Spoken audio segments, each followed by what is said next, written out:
gal, my gal. What in the world could make your head so hard? My gal, what in the world could make your head so hard? Yeah. It's like a 2x4, baby. Found it in the Midwestern lumber yard. Now look at here. I bought you some diamonds. Bought you some diamonds. And I bought you a brand new Mustang. That's right, that too. I bought you diamonds, clothing, you name it, baby. I even got you brand new Sally too.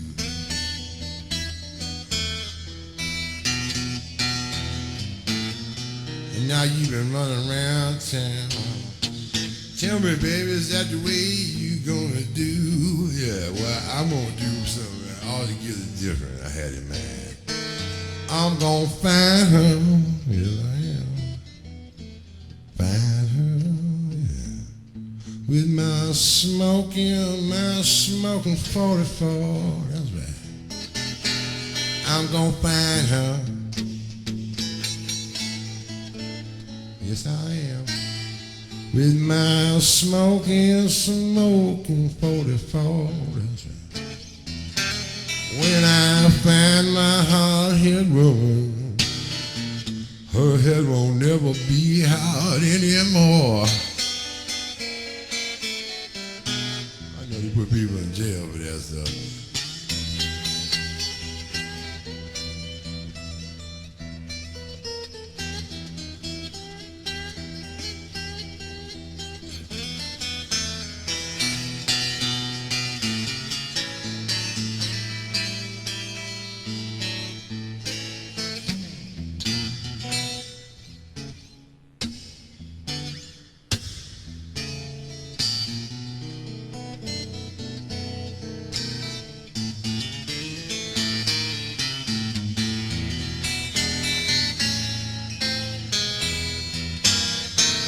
Say, my gal, you tell me now, my gal, what in the world could make your head so hard?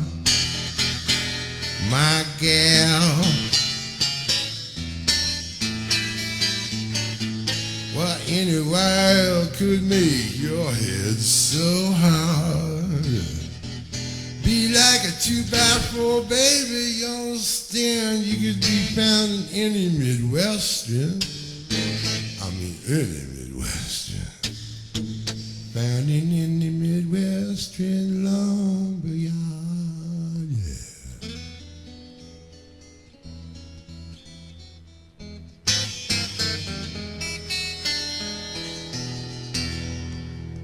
Yeah, that right there, Skip James taught me. Now, a lot of cats say Skip James was tight to deal with and didn't like a lot of people, but I got along with him real good. I always mixed him up with Furry Lewis because they looked a lot alike.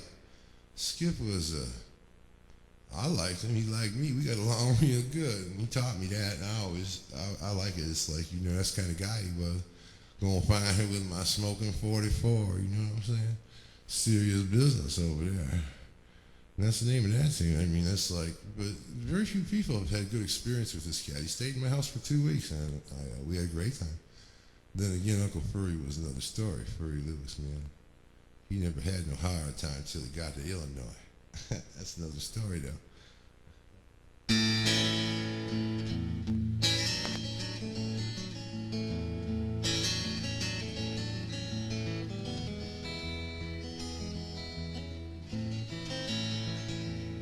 Anybody recognize this?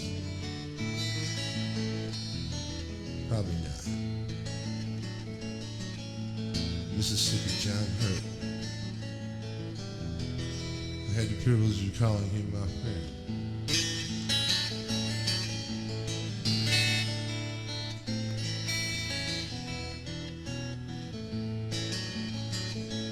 His dead and gone now, left us here to carry on. Come all you now and gather round. See what the man be putting down. He the candy man. The candy man. I say, what you gonna do, sweet mama, when your candy man is gone?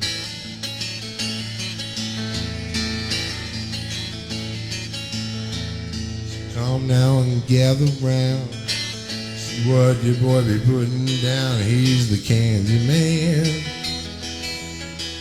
Candy man. Hey, what you gonna do, sweet baby, when your candy man is gone? John Hurt's version of a song is, and he was such a gentleman. I did love him a lot. It's like having an uncle that you never met, who turns out to be cool after all. I don't think it was but 21. Bill Barth and John Fahey unearthed Mississippi. John Hurt shoveling manure in a stable in Mississippi. He's from Macon, Georgia, he told me. But Mississippi John sounded so good and made him so much bread, he didn't care much. It's better than shoveling manure. It's a family show, right? Right? It's a family show, right? That's true. Now, Gary, on the other hand, this is nuts now, the difference.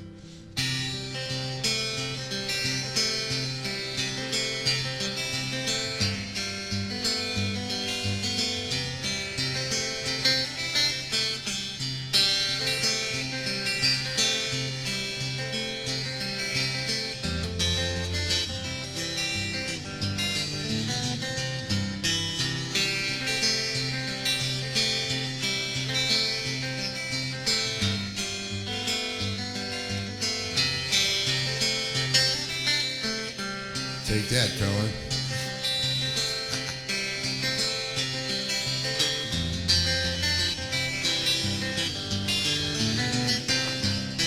Run and get the bucket, get your baby some beer. Why don't you run and get the bucket, get your baby some beer? You gotta run and get the bucket, get your old lady some beer. It's equal opportunity now, yeah, I hear. You gotta run and get the bucket, get your baby some beer. You gotta run and get the bucket, get your baby some beer. I love everything in the God Almighty world. Yes, you best believe I do. A little red light, a little green light, a little red light. It's a little green light. It's a little red light. It's a little green light. You know, you stop on the red and you go on the green. You don't mess with mystery in between. That's the stupidest lyric Dave Van Ronk ever wrote. I love it. It doesn't mean anything. And he was just trying to fill space in a 5-minute tune, which is just all cool by itself. He's pretty cool. He told me to quit, you know, when I was 17. I was 17 years old. I'm in a hotel room recovering my guitar after he had played with Jeff's mate and Andy Cohen, and him had been friends for years, and he borrowed my guitar after he broke a string on Andy's guitar and his guitar. And my question was, don't any of you cats carry spare strings? I do. And the fact is it's 3 o'clock in the morning. I want to know where my herringbone D28's at. So I went down to the Sheraton Cadillac in downtown Detroit. We was all living in Detroit at the time. And Dave Van Ronk had just got skinny. And when Dave Van Ronk gets skinny, he says, I was a fat pig. I don't know how I did that. Now he looks like Burl Ives again. So this is the 4th time he's weighed over 400 pounds. Last time I saw him, man, last album cover, they got him shadowed in the doorway. So I suspect he's crashed the 500-pound barrier finally. He looks like Burl Ives. He's got a white beard, a little goatee and shit. That's really funny. Anyway, he told me to quit. I didn't have any talent. He actually said that to me, which of course made me more determined than ever to play the music. He may have been right, but 50 million Frenchmen can't be wrong. Wait a minute, let's examine that statement again. No, I don't think they could be wrong. Anyway, Gary and Mississippi John was on the great cosmopolitan internet web of the world. This is the first in a series of non-educational, absolutely cool, do not even worry about me trying to teach anybody nothing. Because I ain't going to instruct anybody in anything, because that'd be giving up my rocking chair. And as well you know, if you can take my chair, you win. And that's it, man. Beat me rocking, take my chair. There it is. That's the code of the guitar picker, or the flu of the guitar picker, or maybe some do and some don't, but that's how I feel about it. In any case, a while ago, I was going to say something about Dave Van Ronk. Dave Van Ronk, I only met the man maybe once, twice in my whole life. Andy Cohen brought him to my front door to pick up my herringbone D28 because he broke a string on both of the instruments, and he was playing at the chess meet, and it's all in Detroit. And downtown is where he was staying, so 3 o'clock in the morning, I'm wondering where's my $16,000, and back in the early 70s, that's a lot of money, guitar. And down to the Book Cadillac I went, Grand Circus Park in scenic Detroit, Michigan, my home of many years. And there I am, and it ain't happening in terms of nighttime, you know, so you can just really cruise downtown without any trouble at all. And it's like one of them deals, man, you know. I get to the hotel room, and Van Ronk's like half shit-faced, and Cohen is like 3/4 like to the wind, and just about to hoist the rest of the sail. And I knew I wasn't going to get my guitar back unless I jumped in my Studebaker Golden Hawk and went down there. So I went down there, and Van Ronk listened to me play and told me that outside of the fact he'd been a fat pig for the last 30 years, which I heartily concur, and he lost all the weight, and he's skinny like Brother Kelly here. He was a great player. He was really famous at the time. He was on Elektra Records, I believe, Elektra or Verve Folkways, which is even more prestigious. And he told me, quit. You got no talent. Get a day job. You be a physicist. Be a ichthyologist. Be an MD. Be whatever you want to be. Don't be a guitar player. You suck. I went, what? Now you heard me. And Cohen goes, you're a 7-thumbed moron. Of course, by this time, Cohen, when I say take that, Cohen, that's all about that. That's Andy Cohen, just not sort of start hard feelings with the entire Cohen tribe of both Ireland and Heberbianness. But the fact is, and that leads me to Roy Bookbinder. Roy Bookbinder, I haven't seen him in 26 years. Last year, Riverwalk Blues Festival, my first year working with the professor. And the professor don't believe I know anybody, because nobody in Florida believes anything anyone else says. So we go to see Roy after we do our set, and we go in, he's doing a workshop, and there's Roy Bookbinder. I ain't seen him in 26 years, and we have both changed some. Roy looks like Dusty Dan the Prospector with his mule, and we're sitting in there, and I'm sitting there with my feet up on the stage rudely with my guitar case, which says, I love my Martin guitar, right up in front of his face, and right in front of these 500 people, and they know who I am, because these are people who just got done listening to my set. You see. And Roy looks down at me 4 or 5 times. Finally he goes, Stu? I said, Jesus, Bookbinder, I was wondering if I'm going to have to send you an engraved invitation, man. You know, golly, we've been friends for like 26 years. I don't think we spent 6 hours together in the same room the whole time. He used to bring Gary Davis from New York City and drop him at the house, and somebody run back to the airport, and he'd pick him up at the airport when we would take him back. Gary would stay with us for 6 or 7 months because he'd go to Ann Arbor, you know, and then come back, and everybody had the prestige of having the famous folk singer live with them. But when it got tired and they wanted a night off from Gary, they dropped him on me, and they'd leave me for a week with Gary. Frankly, nobody noticed I was learning. See? And that's what that is. And now I'm old. We're all old. So I look at it like this, man. Those cats were my superiors, but they were also my peers because we were all working together. I don't think I could play real well back then, but then again, neither could they. I know I could sing better than them, and that's pathetic.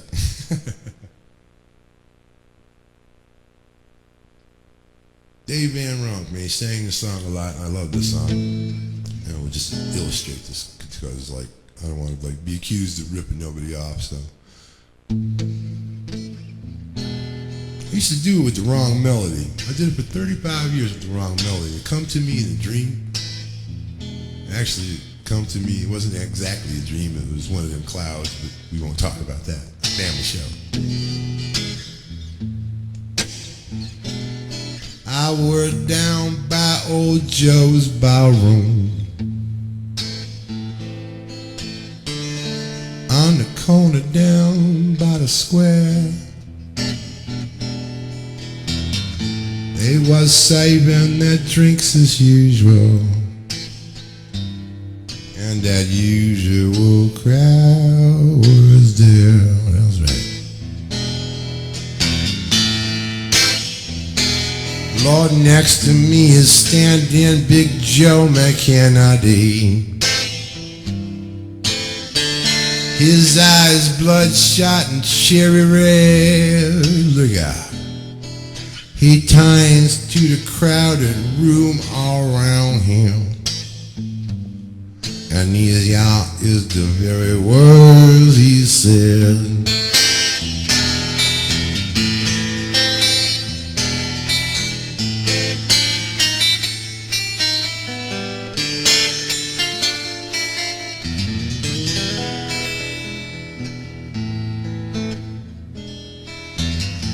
Take that cone.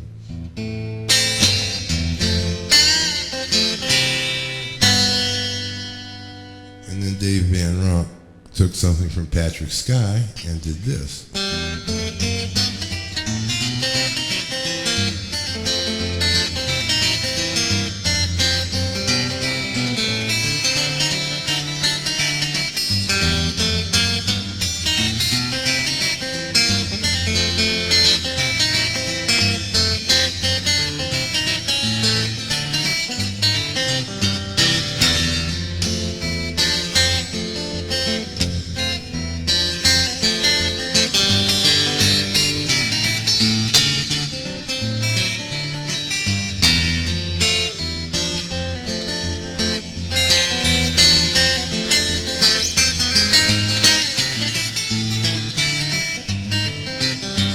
Now dig it, see? Cat named Jelly Roll Morton wrote a tune called Buddy Bolden's Blues, which Van Ronk snatched as Buddy Bolden's Blues, and Patrick Sky arranged as this tune, the St. Louis Tickle, but didn't play it as well as Van Ronk did, who passed it on to Stephen Grossman, who we'll get to in another edition. I have a whole edition planned for him and his girlfriend Rory Block, two of my all-time favorite people. Two of my all-time favorites. So you want to be sure and get that one, because there'll be some grins on that one. I got a whole one on Ry Cooter too, and I think we'll all enjoy that one. Hi, Bill Keith, wherever you are, brother. I hope this message reaches you. It was a pleasure to meet you finally after all these years, and it's a festival. What a fine time with the Red Dirt Rangers. Well, yes, please. Yes, indeed. What a great guy. Serving me baked beans, man. Hi, I'm Stu Herman. Hi, I'm Bill Keith. Bill Keith, the banjo player? Uh-huh. Oh. I felt so stupid. I should have recognized him, but you know what? He had a white goatee, but he didn't get fat. But boy, can he play.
Happy fingers! You never know where they will strike next. Beware.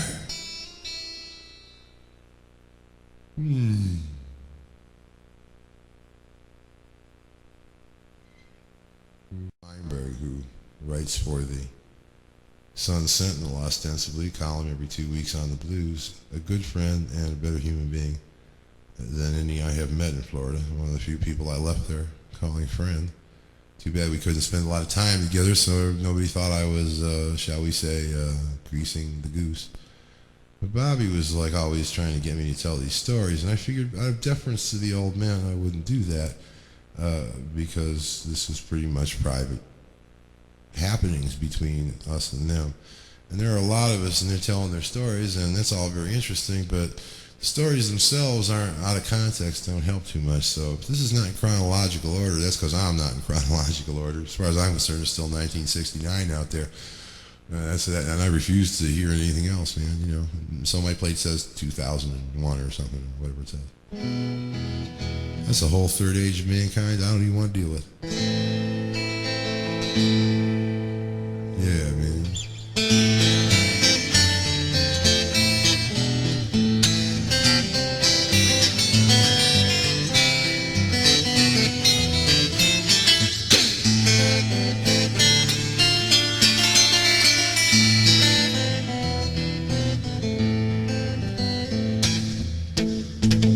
The man from the Russian interior was feeling so inferior, so he murdered his immediate superior. Oh, the man from the Russian interior.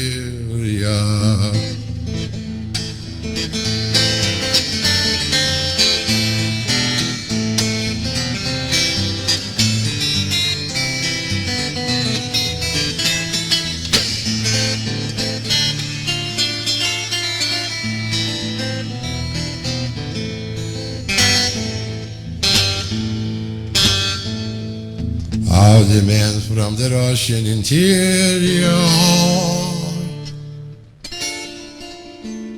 after murdering his immediate superior,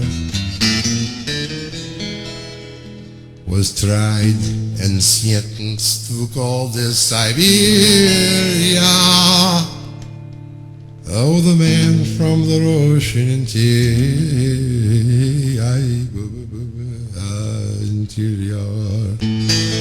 Боже мой, you said story, it's not just certainly. Ah, yeah.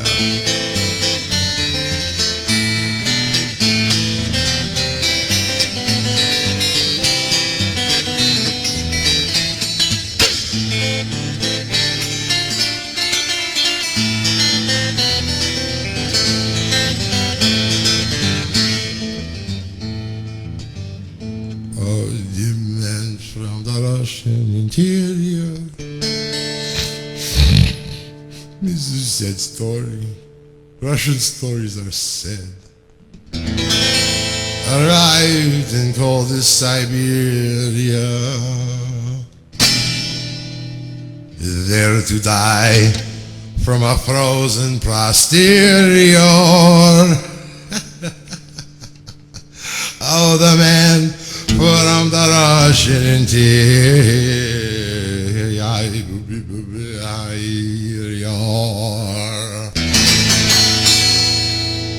Theodore Bickel taught me that, and I'm a folk singer, quiet as that's been kept all these years. Folk singer, blues man, Piedmont blues man.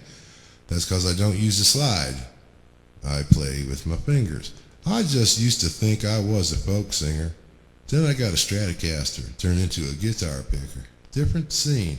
Go to Nashville, you're one thing. Go somewhere else, you're something else. They put labels on you. I'll give you an example. Remember, everybody gonna remember this old folk. This is folk music. The bottle of wine, that's the fruit of the vine. When you gonna let me get sober? You leave me alone, Lord, and let me go home. You got to let me go back and start over. Tom Paxton, 1965 through 69, somewhere in there. I was like, I remember that. Even earlier, maybe. Or Hoyt Axton might have even wrote it, but Tom Paxton sang it. And no, we did I think on an Electro or Verve record. I never remember which one's which because they was the folk music records. See, I started this nonsense. I was 11 years old in the Northwest Folklore Society. Maury Weidenbaum in Detroit owned a place called the Chessmate where every major folk act played. So we on Thursday nights, as the Northwest Folklore Society, got in there for $1.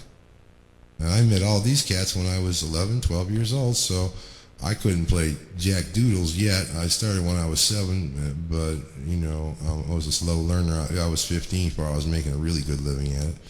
I was 14 before I was on my first million-selling hit. It took me 7 whole years. Then again, Harvey Mandel, who everybody acknowledges, even Clapton has said he is his favorite guitar player, has been related to me. I didn't hear him say it, but someone I know who knows him heard him say it. And the fact is Harvey was in Florida for 7 years, couldn't find work, doing nothing. So we put together a blues band and barnstormed all up and down the East Coast and had a great time. I've known Harvey since he was a kid. He picked up a guitar at age 17, age 22, was playing for the Rolling Stones, replacing Mick Taylor. Then the politics got him. You know? Politics, man. Ain't no politics in folk music. It's so peaceful in the country. Ain't no politics in camping. Ain't no politics no how. Ain't no politics in Florida except dirty ones. I'm only going to say this. The two things you stay away from generally as an entertainer. One is politics and the other one is religion. And all I have to say is, in this dawn of the third age of mankind, with our new president, George W. Bush, as opposed to Al Gore. Now here is a condition where no one wanted anyone to win, which is why the American people were totally ready to wait until the election was over. If it took 2 or 3 years. Because they dig Willie, you see. Willie doesn't do shit. You'll pardon my French. Merde. It's a family show after all. The fact is that he hasn't done anything horrible either. W gonna do some horrible stuff. John McCain didn't even trust him. So we have a bottle of wine, Tom Paxton song. It's a little hotel, Lord of solar and hell, and it's dark as the coal in the mines. That's where we were at.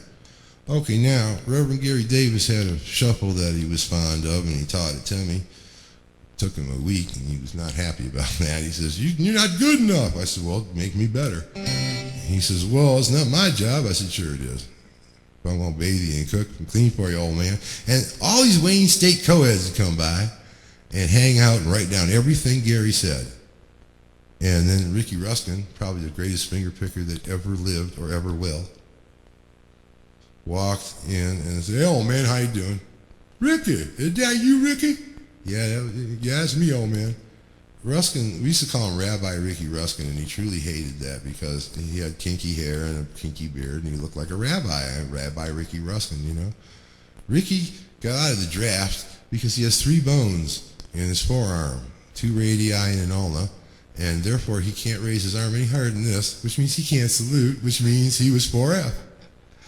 He has a studio in Seattle now, and he records on Lion Dog Records, Lyin, Dog, D-O-G, Records. And from what I understand, he still never learned to sing, which may put him ahead or behind me. I ain't sure yet. But then again, if you can't sing, that's what that is. So now we have Tom Paxton, folk music. This is where all this is starting. And now we got Reverend Gary Davis, who I am introduced to by circumstance and later by walking up to him and saying, hi, I'm me, and later taking care of him. And then out in Denver, he was with me for 3 months, and I think I spent 2 or 3 years of my life with that man. He taught me more about living than he did about playing the guitar, but that's for you to judge. So let's take a standard Gary Davis kind of shuffle.